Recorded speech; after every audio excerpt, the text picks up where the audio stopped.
ask them to have their hand open. Open your fingers for me. You're gonna go around the wrist. I'm gonna go through the hand like that. Don't worry if it like curves on the hand a little bit. And then there. And then what you're gonna do is you're gonna create like your anchor strips. What I always do is have the roll on the inside, medial side, not lateral side. The reason you want that is because when you come round the wrist, you wanna go up over the hand, not under the hand. That way it doesn't pinch on the thumb so much, but I'm still gonna pinch the tape. I wanna be pretty loose, go through there. I'm gonna come through. I'm gonna kind of anchor the wrist a little bit more, give myself a little bit more of an anchor at the wrist just to kind of, there we go.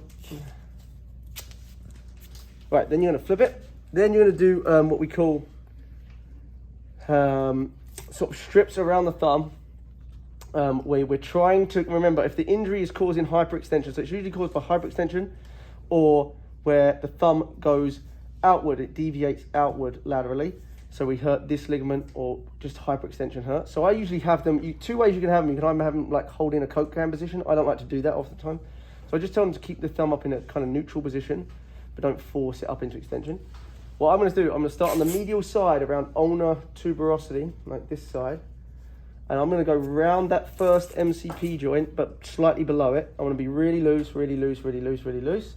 And then at that point, because I want you guys to get used to doing continuous strips, I'm gonna actually pinch the tape and I'm gonna pull down into flexion slightly like that, right?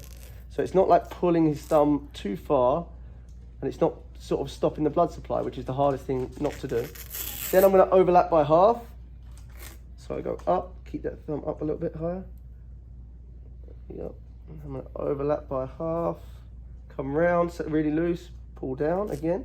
But you're not really pulling very much, right? You're just pulling slightly down in flexion. So I'm loose, loose, loose, loose, loose. And then, so it's all about tension with this one. So then pull down like that.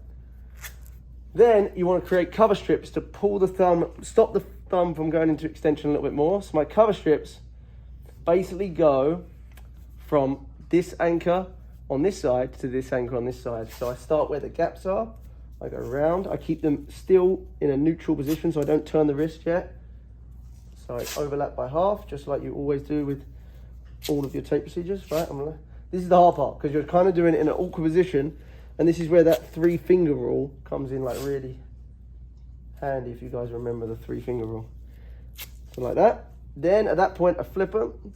I'm gonna cover all those end strips up, like that. I'm gonna pinch the tape. Oh, hold on. Pinch it, pinch it. I'm gonna come round, and then I'm just gonna anchor back to the wrist. And then you're just gonna kind of form it a little bit. Now, if you have a window, like I have a slight window here, you may wanna do like one more cover strip. Try to see if you can cover that window a little bit. But I'm not actually too bothered with the slight window below the thumb. I'm more bothered about windows on the wrist or on the back of the hand. So you basically just created a small cast for the thumb. Check capillary refill. It'll feel a little tight, but it shouldn't feel like I can't feel my thumb or anything. And yeah, you basically create a cast for the thumb. That's